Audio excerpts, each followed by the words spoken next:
Okay, Excellencies,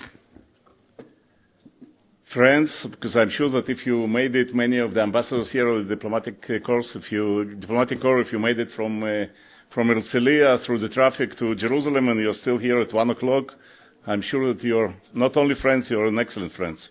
It is an honor to address this distinguished gathering. And thank you to Chief Editor of Jerusalem Post, to Tzvika. It's such critical time for Israel, for our region, and for the global Jewish community. As we look ahead of Israel's 80th anniversary, a number that in Jewish tradition symbolizes maturity, we recognize profound paradox. We are a state that is still fighting for its very survival, while at the same time demonstrating extraordinary vitality, resilience, and creativity. That dual reality defines the Israeli story.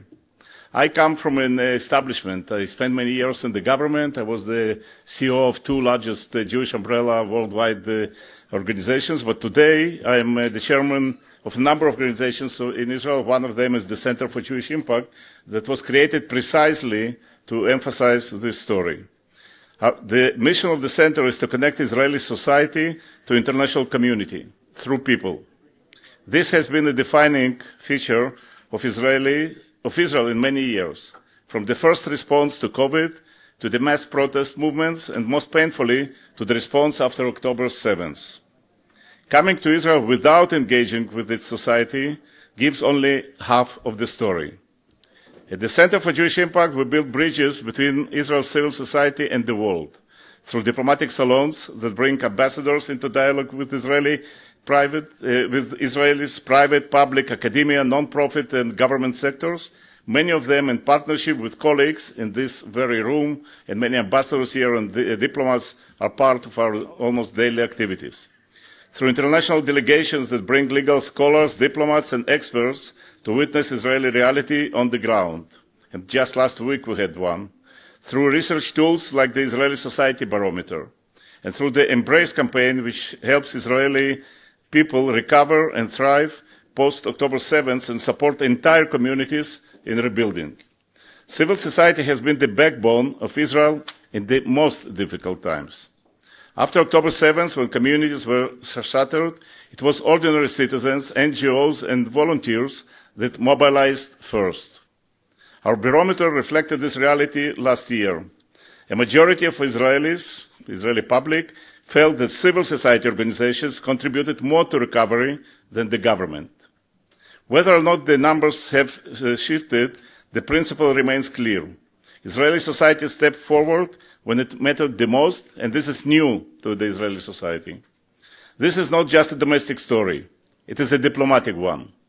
When foreign leaders, diplomats, and opinion shapers engage directly with the Israeli society, with survivors, first responders, doctors, educators, and young leaders, they see Israel not through headlines, but through human experiences. That is how trust is built, and that is how understanding is forged. At the same time, from my decades of experience in the Jewish diplomacy world, in my current capacity as the chairman of CGI, but also as former CEO of the World Jewish Congress and other roles, I can say with certainty, diplomacy must return to its basics. In the last few years, I have met with international leaders from the United Nations, and Speaker Ohana spoke about only the decision that was taken yesterday, heads of state, foreign ministers, senior diplomats, and I've spoken at international conferences and summits across the world. And just 2 days ago, I came from Australia, from Sydney, and from the Gold Coast, from a conference with 250 mayors of Australia. The antidote to hate against Israel is not louder slogans.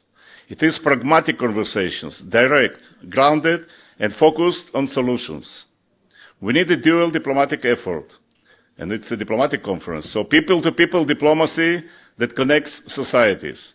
And a return to classic diplomacy, pragmatic, off the record, one-on-one, in closed rooms, discreet exchange that allow truths to emerge without the noise of polarization. These two tracks are not conflict. They strengthen one another. Civil society opens doors. Traditional diplomacy closes the deals. Together they form a strategy that fit for Israeli complex moment. Looking forward, the challenge is clear. Anti-Semitism is rising globally.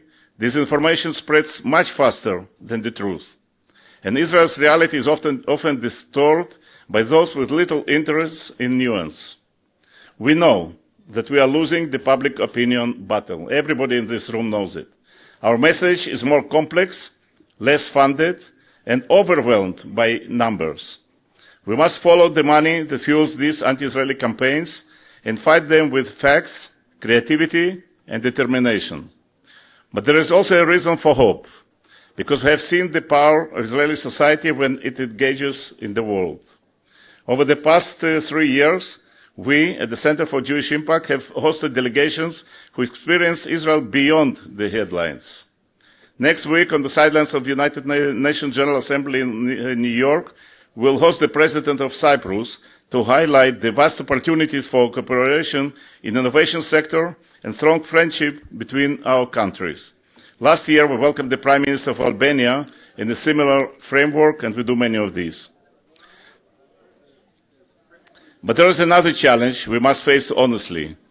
In Israel, we are relying too much on our obvious friends, and the ambassador from Argentina spoke about this. We need those relationships, but it is not enough. We must expand our circle of friends. And in many ways, the official state cannot do it alone. But you know who can do it? You, we, the civil society. Civil society is where Israelis build strong business ties that cross borders.